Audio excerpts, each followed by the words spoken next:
यह एपिसोड तो धमाल मचाने वाली है, जहां पर फजर के बाबा को जो मालूम हो जाता है कि उनकी बेटी ने उनसे झूठ बोला है, तो वो चिल्लाते हुए फजर के कमरे में जाते हैं और कहते हैं कि फजर तो डरी सहमी बैठी हुई होती है, लेकिन उसके बाबा उसे बाजू से पकड़ लेते हैं। उसकी वालदा कहती हैं क्या हो गया है, छोड़े फजर को, लेकिन वो फजर को नहीं छोड़ते और बाजू से पकड़कर उसे घसीटते हुए बाहर ले जाते हैं। यहाँ तक कि वो उसे बाहर ले जाकर धक्का देते हैं शेर की गाड़ी में और कहते हैं कि मेरी बेटी मेरे लिए मर चुकी है। फजर गाड़ी से चीखती है, चिल्लाती है, कहती है बाबा मुझे माफ कर दें, लेकिन उसके बाबा उसे माफ नहीं करते।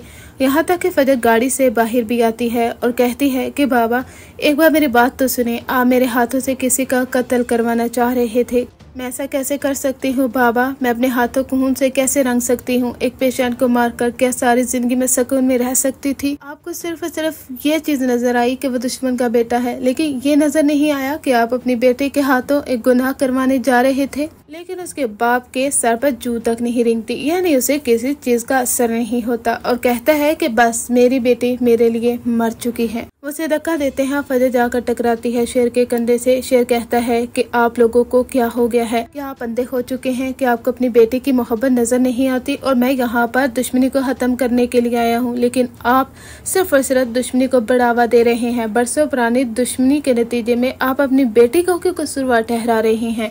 अगर निडर और बहादुर हैं तो खुद मुकाबला करें, बेटी को इस्तेमाल न करें। ठीक है, आपने फजर को यहाँ से निकाल दिया है, फजर अकेली नहीं है, मैं इसका साथ दूंगा, मैं इसे सारी जिंदगी हिफाजत में रखूंगा। मैं यहाँ पर आया था हमारे रिश्ते की बात करने, लेकिन आप लोगों से बात करना बिल्कुल फजूल है, क्योंकि आपको सिर्फ और सिर्फ जमीनें नजर आ रही हैं और सिर्फ बदले की आग। जरदाद कहती है कि चलो तुम यहाँ से दफा हो जाओ, क्योंकि तुम लोगों की यहाँ पर कोई जगह नहीं है, हो तो तुम दुश्मन के बेटे ना। हमारी बेटी ने भी यही सबूत दिया है, इसने तो साबित कर दिया है कि दुश्मनों से बढ़कर ये हमारी अपनी दुश्मन निकली है। जरदाद बेगम कहती है क्या देख रहे हो, निकालो अपने बेटे को घर से बाहर। इसके बाद फजर के बाबा फजर को हमेशा के लिए निकाल देते हैं। इधर फजर को गाड़ी में बिठाया जाता है।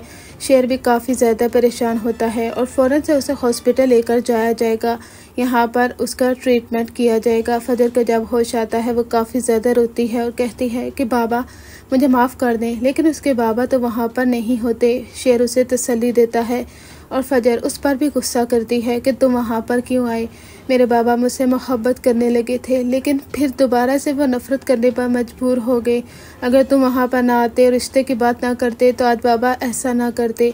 लेकिन शेर कहता है कि मुझे माफ़ कर दो फजर, मुझे नहीं मालूम था कि तुम्हारे बाबा तुमसे इस हद तक नफरत करने पर मजबूर हो जाएंगे। इन सब का कसूरवार मैं हूँ। मैं वादा करता हूँ तुम्हारी खोई हुई इज्जत, तुम्हारा वक़ार, तुम्हारा सब कुछ तुम्हें लुटा कर रहूँगा। तुम्हारे बाबा तुमसे मोहब्बत करेंगे।